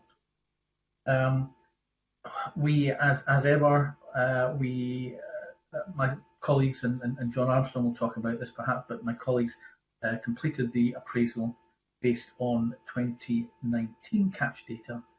In the summer, we consulted, as required by legislation, seeking representations on the proposed grades late August through September. We had just 21 responses and representations this year from individuals and organisations. That's compared to 39 in each of the last 2 years, and then prior to that, when the regulations were quite new, we had 170 the year before that. 21 this year. Some people supportive of the gradings, some people we see inevitably some of the same comments and same issues being raised. But we agreed as a result of the consultation to make 2 changes to the proposed grades. In both cases, we raised the grading from a grade 3, which is a mandatory catch and release grading, to grade 2. And that was for the River Clyde and for the Soval estate, which is part of the River Crede system. I know the committee has papers, and the overall figures look very much grade 1, 2, 3, same numbers. There are some ups and downs for individual rivers, inevitably. We've engaged, and we're continuing to engage with the stakeholders, and some of those making representations. But we believed that the evidence we had and the representations that we'd had allowed us to go ahead and make the regulations, which you now have in front of you. They were made on 3rd December and hopefully will come into force on 1st of April in time for the full salmon fishing season, and we hope we have a full salmon fishing season this year. Thank you. Before I go over to my colleagues, I just wanted to ask one thing. You did mention the prohibitions of the catching salmon coastal waters and netting, and that's obviously been in place. I think you said to 2016. Well, is there any evidence already about the impact of that that's having on the salmon population, if any? I'll ask John to let us know if there's any sort of effect in numbers. What I can say is that from what I've seen from a policy point of view, there's not big changes in the numbers, but we are concerned that had we continued to allow coastal netting, it would further reduce the number of salmon which are returning to our waters. It's maybe worth saying to you and to the committee that our colleagues in England had planned originally a phased prohibition on coastal netting and fixed netting around the coasts, which would not have come in until 2022, but they actually advanced that, and effectively most, if not all, coastal netting now is also prohibited in England, and we're interested to see whether there's an impact from nets which previously were operated off the northeast of England. As I understand it, the salmon come that way into the eastern rivers, and those nets at one time were taking a lot of salmon. John, I don't know, do we have specific evidence on that? Dr. Armstrong. Undoubtedly, there will be more fish entering the river, and some of those will have been caught. But there are a large number of pressures on salmon, and it's those pressures combined which result in the numbers of returning fish. So just trying to tease out the effects of one pressure on its own is very difficult. One can do it theoretically, and I guess in the case of coastal netting, you can estimate how many fish would have been caught by the nets from past data, and we can calculate what proportion of those fish we would expect to be caught. So we could certainly come up with a modelled figure of the impact of stopping netting, but it's not enough to show a difference, if you like, in the declining trend in rod catches. Yeah, it's more complex than yes, and I appreciate that. I'm going to go over to Claudia Beamish. You have some questions? Thank you very much, Convener, and good morning to you both. This has obviously been a very difficult year for anglers and also for the development of the science in relation to the gradings. And I would just like to just put a quick context in here in relation to how pleased I was to see that as a protected species under the EU Habitats Directive, that it's been highlighted that there will be, as best possible, continued protection on the same basis, if I'm correct on that. I would like to ask if there have, from either of you, whichever is appropriate, have there been any developments within the granularity, as it was called in previous years, of the scientific evidence? And if so, would you highlight those for us, please? Yes, I could take this one, Keith. Shall I kick off? You're absolutely correct that it's been a difficult year with COVID, and also with some other staffing issues. Indeed, one of our modelers in this area was transferred over to calculate the R values as part of the COVID response, and we've clearly given that a priority. So we haven't made the rate of development that we would have expected. We have actually published part of the work on fecundity, but we haven't advanced the other publications to the level we'd intended to. There's been more analysis of the juvenile assessment that we've discussed previously, but there's still work to be done to see whether that can be integrated into the alongside the adult modelling in a meaningful way. So progress has been slow. Right. Thank you. I mean, that's obviously understandable, and I think that there is. Sorry, I'm so sorry. Did Keith want to come in as well through the convener? Sorry. Well, if I could just say quickly, I'm used to the system here. As a general answer, what John says is, of course, is exactly right. But committee members may remember that in the generality of the annual assessment that we do, we had given a commitment to stakeholders and to the committee that we wouldn't make significant changes to the way in which we assess the annual status of salmon for 3 years. And our plan was that some of the work that's been going on and developing the analysis on looking at what we can do in terms of juvenile assessment would have been more advanced, and our aim would be to take a view on whether we made changes to the assessment for not this set of regulations, but the next set for the 2022 fishing season.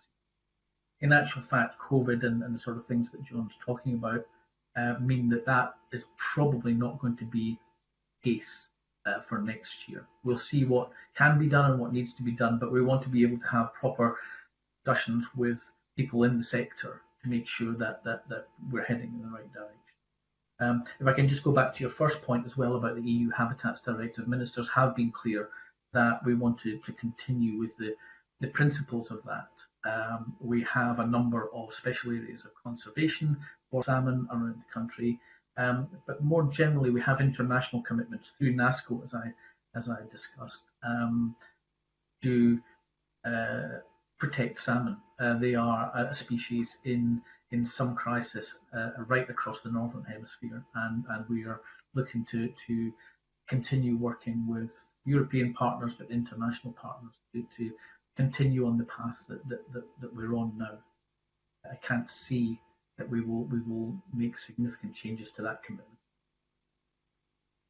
Thank you. That's helpful, Keith. And could I just ask a very specific question as well, from a regional perspective, which builds on the discussions we've already had in relation to this instrument about coastal netting, because I've had approaches from the half netters on the Solway, and you'll have seen that they put in a consultation to yourselves. And I wonder if you could highlight, one of you perhaps, how and indeed if their concerns have been able to be taken into account and what response there's been, because particularly the concern was about the difference in their perception, if I understand this right, to mortality from catch and release and from their methods where a fish is kept in the water. But that's just one aspect of it. But I wonder if you could briefly highlight any response on that, please. John, do you want to talk about mortality, or will I talk about the policy behind it? Yeah, I could talk quickly about mortality. In terms of mortality due to catch and release, and I know this is an issue we discussed briefly last year, and I said I would get back. We have a PhD student at the moment who's looking at consequences of catch and release and different components of catch and release, and I'm hoping that will report next year, so we'll have a fuller answer at that stage. But if fish are kept in the water, that is certainly the best situation for the fish. It's when fish are removed from water that increases mortality risks substantially. So if half netting can be conducted without taking fish out of the water, that will certainly be beneficial for the salmon. But my understanding, and Keith can enlarge on this, is that half netting is catch and release only at the moment. So it's important that that method is adapted, if at all possible, to minimise the impact on the fish. That's right. The reason we classify the half netters in the Solway as a catch and release fishery is because they are effectively what we term a mixed stock fishery. When the salmon come into the estuary, they are heading for a number of rivers, the Annan, the Nith, the Eden, the Border Esk, etc. And at the point where the half netters are catching them, we're not able to see which rivers those fish are going to. Most of those rivers are in themselves grade 3 rivers, and therefore on a precautionary basis we want the fish to be able to get to the river. Now the half netters, I have to say, when I started this job, they were the first people I met, and I understand their concerns about fishing and the historic nature of the fishery in the Solway with the half net. But they have asked if effectively, because there is at least some level of mortality assumed from rod and line fishing, if they could effectively have a kill license to that level for the fish. But our position is always that we would wish mortality in any unsustainable fishery. We would wish the mortality level to be 0, and therefore giving that sort of kill license would not be appropriate. And that's been our position for a long time. I'm also very conscious that the half netters make the point that it is a very historic fishery. It's not practiced anywhere else in Scotland. But my answer to you on that would be that actually, as with other fishing around the country, we're not stopping the fishing. The half netters are able to fish. They are able to catch and retain sea trout or any other species which they catch in those nets. Some members may recall that ministers have made a contribution towards developing educational and tourist information help preserve the heritage nature of the Half. But the thing that we continue to talk about and they continue to ask is not about whether they can catch salmon, it's about whether they can kill salmon. And the level of unsustainability of the fisheries in the rivers feeding the saltweed leads us to conclude that we are not able to allow a catch and kill at this stage. If I could just finish that by saying that I mentioned Eden, the Border Esk, those are rivers, really at least on the English side of the border. And over the last 2 years, our colleagues in the Environment Agency have introduced mandatory catch and release for salmon in all of those rivers on that side of the border. Previously, anglers were able to catch fish and netsmen were able to catch fish on the English side of the Firth. But that's no longer the case, and that too is a reflection of the continuing downward trend in fish. Can I bring in Finn Carson, please? Finn. Thank you, Convener. I've just got some questions round about that as well. I know we had issues, and one of the reasons we were keen to speak to every year when this SSI is brought in and reviewing the regulations, because there was flaws in the methodology initially that had to be changed. I know I think we were a lot more satisfied with the evidence that was used to base the river grading on. So I do welcome that. However, now please put me right if I misheard this, but did I hear that there was no scientific research done into the coastal netting on what the impact that was, and it was just assumed that taking any fish out of the water would have an impact? Can you assure me that there has been some research done on this, and that the sample potentially taken out by coastal netting by commercial fisheries did have a significant impact? And is there any plans to do more work on that if there hasn't been scientific evidence? Yes, there's been extensive work on coastal netting. Indeed, we conducted a large acoustic tracking study a few years ago to update, if you like, our understanding on impacts of netting. In that particular situation, we tagged fish at a site at Armadale on the north coast with little acoustic transmitters that give out pings of ultrasound. And we had a network of receivers through a wide range of rivers around the coast.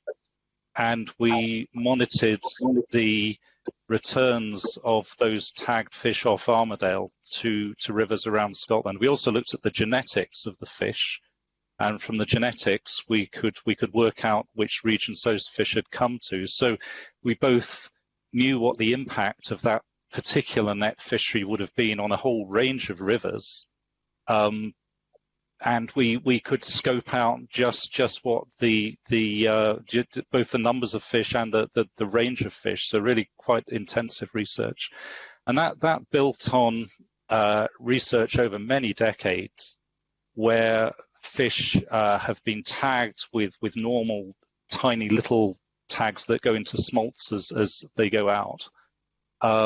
And in that research, we could see where those smolts were captured in different nets around Scotland. So there's a very substantial data set which is presented in 2 Marine Scotland science reports, which are freely available. So we can send those to you after the meeting, and that will give you the detail of the information that is there.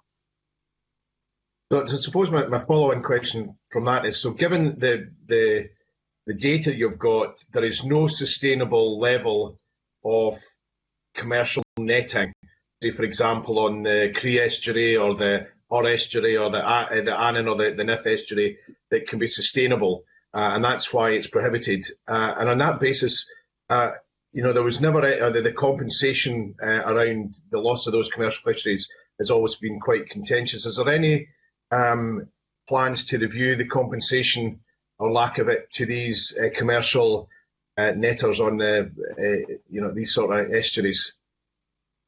If I could just expand on the science a little to explain, and then Keith could talk about compensation. The main factor that's come out of the research into coastal netting is that netting stations tend to impact quite a wide range of rivers. And it's the case now that there are so many rivers that are in a poor conservation status that it's very likely that almost every netting station will be impacting a grade 3 river, because it's intercepting fish that are heading to distant rivers. So that's the nub of the issue in terms of impacts and why coastal netting cannot continue on a scientific basis. But I'll hand over to Keith to talk about the compensation issues. Thank you, John. Just before I talk about compensation, if I can say, there is, we're talking here about coastal netting, so from vessels, but just to make it clear, there are still a few netting operations around a few of the rivers. They are in river nets, so people are allowed to net for fish in a number of areas where the river itself has been classified as a sustainable fishery, a grade 1 or 2. People can put out the nets and they can catch fish. They must do so and tag fish under carcass tagging regulations. We offer them tags each year, and that's so there is an audit trail, if you like, so people can then track fish which have been caught and perhaps are being passed on or sold or whatever. They are very few operations, but those are all in river. In terms of the coastal netting position, the prohibition was brought in 2016, and we committed to review it after 3 years, and compensation was paid to the netting operators for that first 3-year period. After the review, ministers decided that there was it was appropriate to continue the prohibition, and that should remain in place as an open-ended prohibition, and we have been in discussions with the netting operations ever since that time. Members might recall actually that the Netsmen's organisation sought a judicial review of the way in which the Scottish Government was seeking to calculate and offer compensation to them for the loss of business. And round about this time last year, sorry, I can't remember the exact dates, but the judicial review found that the Scottish Government's position was effectively correct and supported the principle of the offers we were making. In spring last year, we went back to each of the operations. We explained our position again. We offered to recalculate any compensation on data of catches, historic data, which they could provide, and we made offers of compensation on that basis. We're now in a position where I think we have made final settlements with all but 3 of the operators. Letters will be going to those 3, perhaps 4 in the next week, just to say we wish to get this settled. In some cases, it's because 1 or 2 are still trying to negotiate further on the amount of compensation. 1 or 2, we simply haven't heard from them for a while, and so we're chasing it up. We're hoping to get the final compensation payments made. Those payments are not for the fishery as such. We're not buying the fishery, so anybody who has the right to fish off the coast will retain that. But what we are doing is we have offered compensation in lieu of a projected 10 years catches, that's the offer that we have made and have paid in most cases now. If we keep our fingers crossed, if Atlantic salmon makes a major comeback in the next 5 years, and we assess, and we decide that fishing has become sustainable again, and that is extended, out into the coastal waters, then it remains open for those netting operations to restart without any penalty on the compensation or whatever.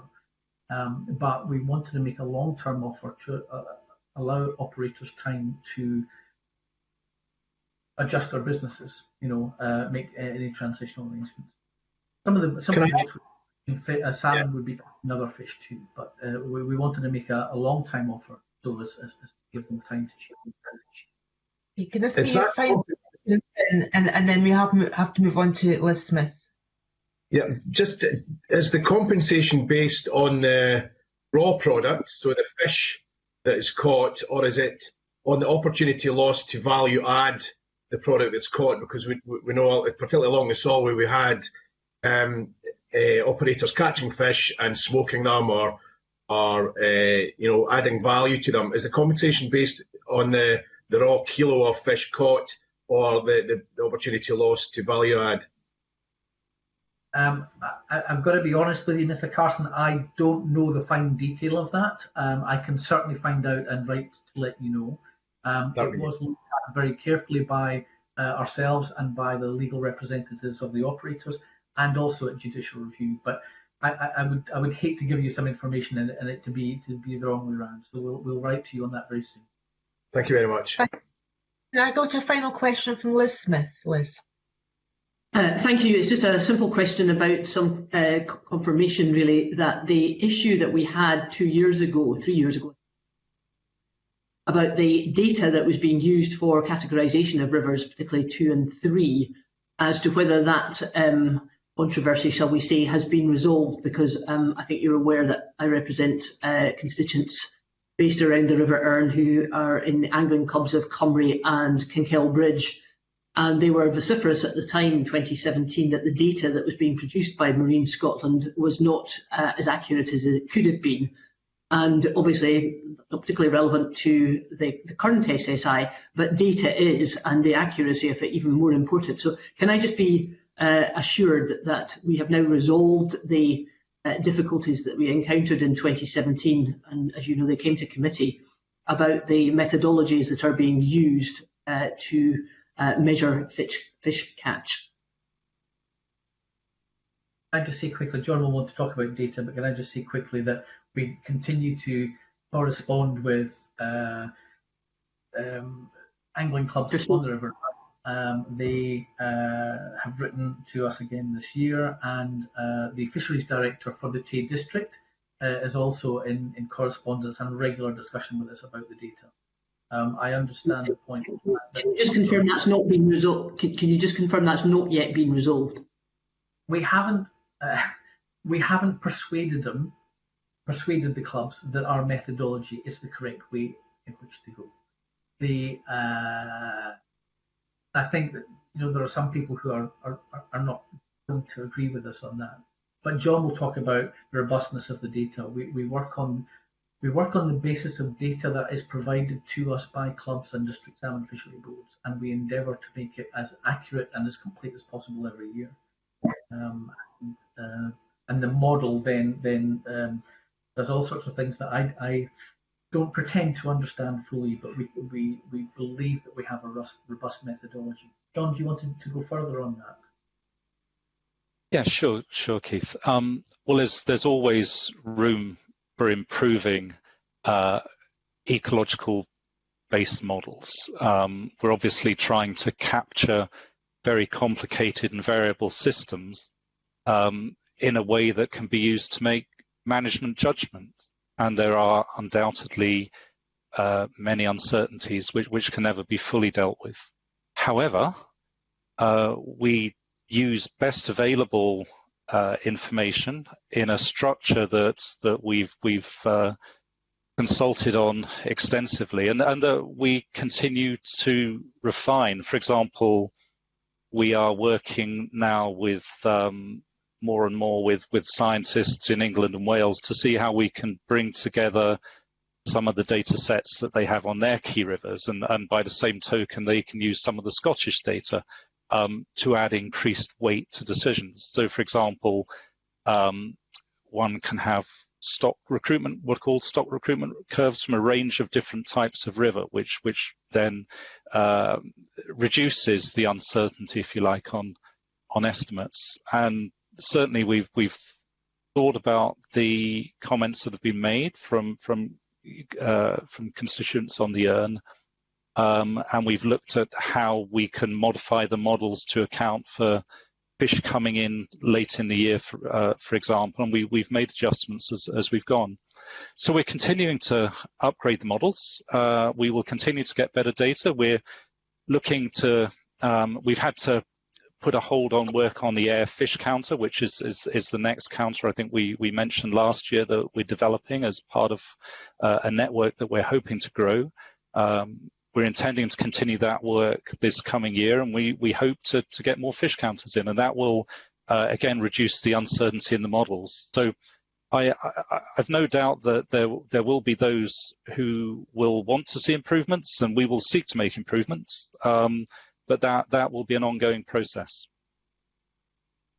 Okay, thank you both for your time this morning and for answering all our questions. We will have to move on now, so hopefully the next time we see you it will be in person, and thank you for your time this morning. Right, colleagues, the third item on our agenda is consideration of the negative instrument, the Environmental Protection Disposal of Polychlorinated Biphenyls and Other Dangerous Substances, Scotland Amendment Regulations 2020. Do any members have any comments in relation to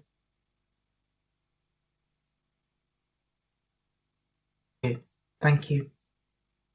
We'll confirm that the committee does not want to make any recommendations.